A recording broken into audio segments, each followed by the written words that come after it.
స్వాతంత్ర దినోత్సవ వేడుకలు ఘనంగా నిర్వహించారు. వేడుకల్లో ముఖ్య అతిథిగా పాల్గొన్న మంత్రి శంకర్ నారాయణ మహనీయుల చిత్రపటాలకు పూలమాలలు వేసి నివాళులర్పించారు. అనంతరం జాతీయ జెండాను ఎగురవేశారు. ఈ వేడుకల్లో ఎంపీలు రంగయ్య, గోరంట్ల మాధవ్తో పాటు అనంతపురం ఎమ్మెల్యే అనంత వెంకట్రామరెడ్డి పాల్గొన్నారు. మంత్రి శంకర్ నారాయణ మాట్లాడుతూ రాష్ట్ర ప్రజలకు స్వాతంత్ర దినోత్సవ శుభాకాంక్షలు తెలియజేశారు. ఎందరో మహానుభావులు తమ జీవితాలను పణంగా పెట్టి దేశానికి స్వాతంత్రం తీసుకొచ్చారని అన్నారు.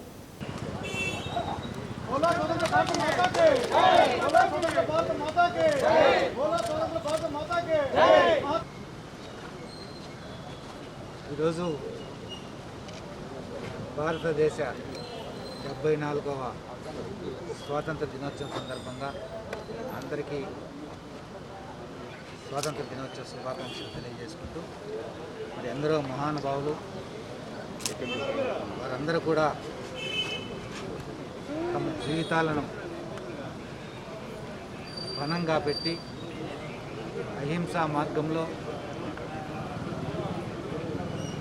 ఈ దేశానికి స్వాతంత్రం తీసుకురావడానికి అసువులు బాసినటువంటి స్వాతంత్ర సమర యోధులకి స్వాతంత్ర దినోత్సవ సందర్భంగా మరి ప్రగాఢమైనటువంటి నివాళి అర్పిస్తూ వారి ఆత్మకు శాంతి చేకూరాలని ఆ దేవదేవుణ్ణి ప్రార్థిస్తూ మరి ఈరోజు ఈ స్వతంత్ర భారతావనిలో ప్రజలందరూ కూడా స్వేచ్ఛ స్వతంత్రాలతో జీవిస్తూ మరి సుఖవంతమైనటువంటి జీవనం గడపాలని మరి ఈ దేశం యొక్క సర్వతోముఖాభివృద్ధికి సార్వభౌమాధికారానికి వారు అండగా నిలవాలని వారు కృషి చేయాలని దేశ ప్రజలందరికీ కూడా ఈ సందర్భంగా పిలుపునిస్తూ 74వ స్వాతంత్ర దినోత్సవం సందర్భంగా అందరికీ కూడా శుభాకాంక్షలు కూడా తెలియజేస్తున్నాను.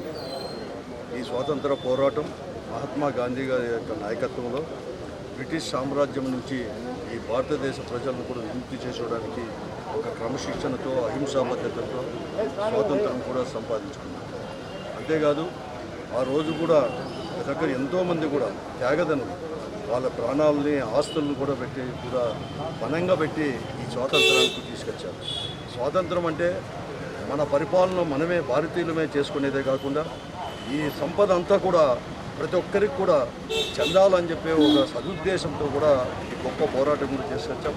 ఈ 74 సంవత్సరాలు ఈ భారతదేశం అంతా కూడా ఎంతో కూడా అభివృద్ధి కూడా చేసింది. ఈరోజు ప్రపంచంలోనే అగ్రరాజ్యాల సరసన కూడా నిలబడింది. అంతేకాదు చాలామంది కూడా అంతా కూడా ముందుకు పోయాం.